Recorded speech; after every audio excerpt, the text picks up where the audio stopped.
Ok, olá a todos. Aqui quem fala é Paulo Carvalho. Estamos novamente com 10 Stories com o nosso convidado especial, Marcos Vinícius. E aí, Marcos, tudo bom? E aí, amigo, tudo bom? Beleza, tudo jóia? Esse é o episódio número 3, né? E hoje vamos discutir muita coisa, mas vocês só vão conhecer ele no final. No final, vocês vão saber quem é o meu grande convidado aqui. Marcos, eu vou começar a nossa pauta. Caramba, esse óculos aqui. Eu vou começar a nossa pauta com a frase do Gil Giardelli, que se o Brasil não tomar providências, ele vai virar um museu a céu aberto.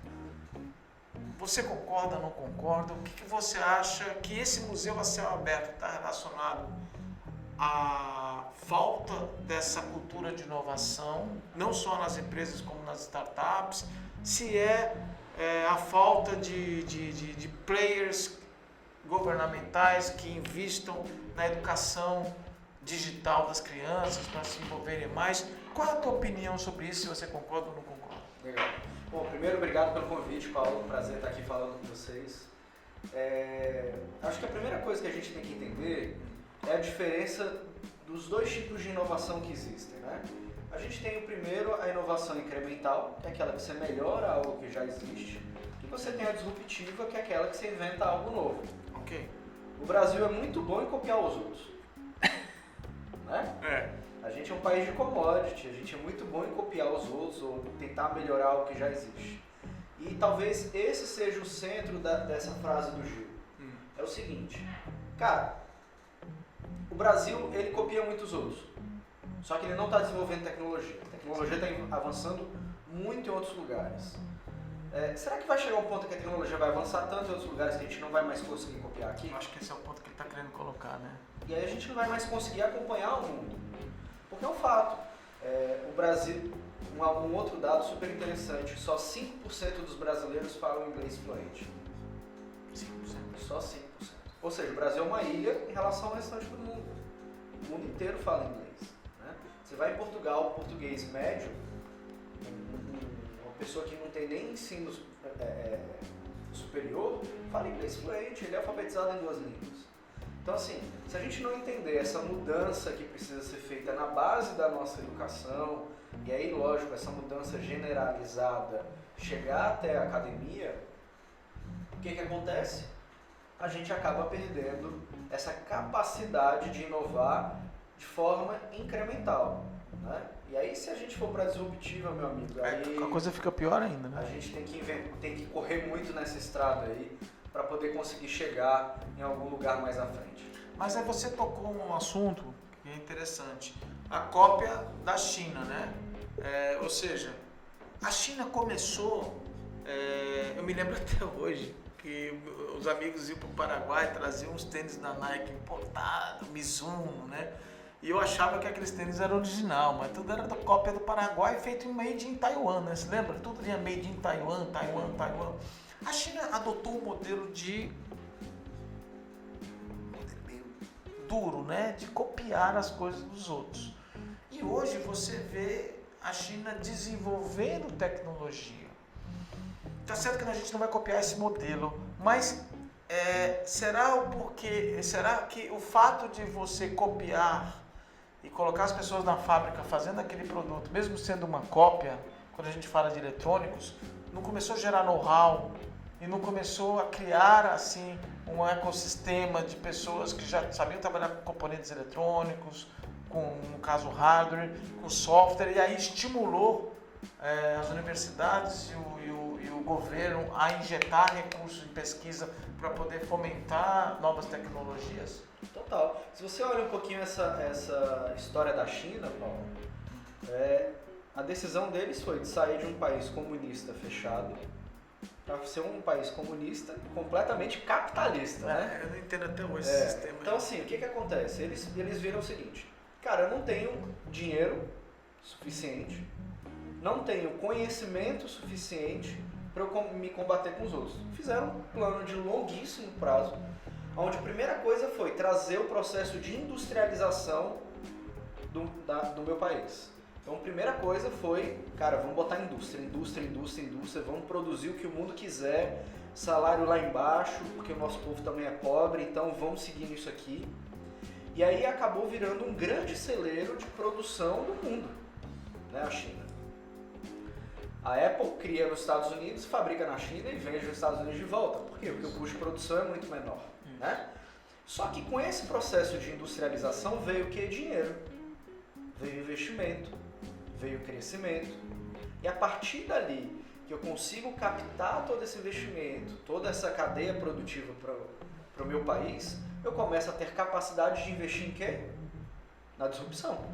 Isso. E é onde o ponto de, talvez o grande ponto aí, que inclusive o Trump falou muito isso na eleição, né, dos Estados Unidos, há 2 anos atrás, que é o quê? Cara, se a gente, os Estados Unidos, não fizer um processo de reindustrialização, a gente vai ficar refém mais ainda da China, porque a gente ficou refém ao longo da pandemia, né, de vários produtos essenciais que a gente precisava, e até hoje, né, o preço dos automóveis, o quanto que eles subiram, tudo influência do trabalho que foi feito ali na China, né?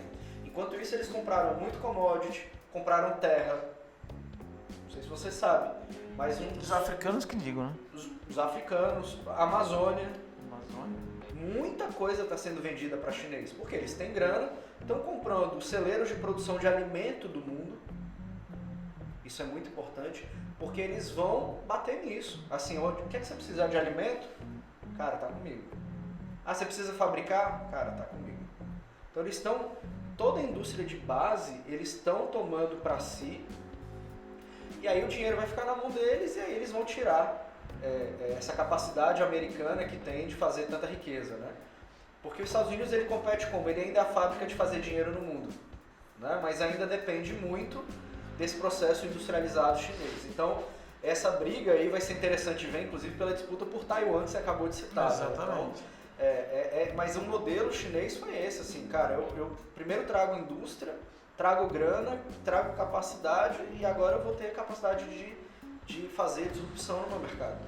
Eles foram tão inteligentes que eles coavam a pirataria por Taiwan para não queimar o filme deles. Exatamente. Mas todo mundo inteiro sabia que era eles que faziam as piratarias Exatamente. do mundo, né? Exatamente. Agora, na tua opinião, qual seria o melhor modelo para a gente sair? Porque esse modelo da pirataria não dá mais certo, né? Não tem como a gente fazer isso. Isso foi no período da final da década de 70, 80 e tal, que eles não tinham outra saída a não ser essa também para poder sobreviver com aquela quantidade de pessoas, né?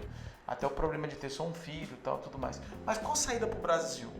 Pra gente, na tua opinião, pra gente poder dar esse salto tecnológico. Mas eu não estou falando, a gente pode falar da Embrapa, né? Que tem muita inovação na agroindústria, né? Porém, nós estamos falando de inovação dentro do modelo de commodities, que vale pouco. Exatamente. Então, enquanto a gente inova na melhoria da produção do arroz, os caras estão desenvolvendo tecnologia em escala. E eles vendem produtos já manufaturados com uma proposta de valor muito mais agregada, né? Exatamente. Então, qual seria para você, só para a gente finalizar esse primeiro bloco aqui, qual seria para você a solução? Bom, eu vou deixar uma resposta curta e no segundo bloco a gente complementa. Cara, na minha opinião, o maior modelo de mudança do Brasil é educação. É ali que a gente vai, daqui a 10 anos, se a gente agir agora, daqui a 10, 15 anos a gente começa a ter uma mudança de cenário. Mas a gente precisa começar a trabalhar a educação básica. Aonde? Pelo menos, cara, a gente tem que educar as pessoas, as crianças, alfabetizar elas em 2 línguas. Cara, no processo do colégio tem que ter aula de programação. Se a gente tivesse só essas 2 iniciativas, a gente já tem um povo completamente diferente. A própria programação, de uma certa forma, ela estimula a criança a aprender inglês com mais velocidade. Claro. E aí estimula o pensamento crítico, né? E por aí vai uma série de coisas que a gente precisa para o nosso povo, né? A gente tem muita massa de manobra, que chama, né? Que é, enfim, toda uma população que é levada para uma fake news porque não tem a capacidade cognitiva mesmo de ter um pensamento crítico e analisar se aquilo é uma verdade ou não. Né? Então, acredito que o grande modelo de mudança do Brasil é a educação. Aí eu vou pedir para você dar um recado, olhar para aquela câmera. Você que é pai, né? Um menino de 8, 9 anos de idade, 7 anos, tal, que sonha que seu filho seja médico, que sonha que seu filho seja um juiz, né? Qual recado você dá para ele com relação à realidade? Cara, o recado que eu dou é o seguinte, segundo o Fórum Econômico Mundial, 65% das crianças que estão em idade escolar hoje vão trabalhar em profissões que ainda não existem. Ou seja, né? Se a gente olhar para trás, Paulo, há 10 anos atrás, se eu falasse para você, vai ter uma profissão que é social media. Eu falasse, você tá maluco? Não existe isso. Essa profissão não existe. Olha o inglês aí, quando você fala xoxo, o cara fala, é xoxo, já não quero, é xoxo. Olha o inglês aí já. Então, você me falava, cara, essa profissão não existe, não tem futuro e tal, e hoje está aí. E já está ficando para trás. Já está ficando para trás. Essa é a grande... E aí eu trago também o pensamento do Alvin Toffler, né? Que é, os analfabetos do século XXI não são aqueles que não sabem ler e escrever, mas aqueles que não sabem aprender, desaprender para poder reaprender. Exatamente. Então assim, a gente tem que entender que primeiro a gente tem que correr muito para estar atualizado, para se manter atualizado, e ter a capacidade de se reinventar. Exemplo aí do social media. Social media. Do social media, cara, que é o quê? Eu comecei uma profissão que não existia e ela já está começando a deixar de existir. Verdade. Bom, vamos finalizar e eu vou encarnar agora o nosso amigo Flávio Cavalcante, é da época nossa, né, Fernando? Flávio Cavalcante, vou dizer, nossos comerciais, por favor. A multinacional vir aqui para fazer uma palhaçada, uma besteira dessa, não dá, tá? Tem tanta gente com composições boas, esperando vez para gravar, vem essa porcaria da Poligram e grava isso aí, tá? Nosso comercial, por favor. O que é um hub de inovação?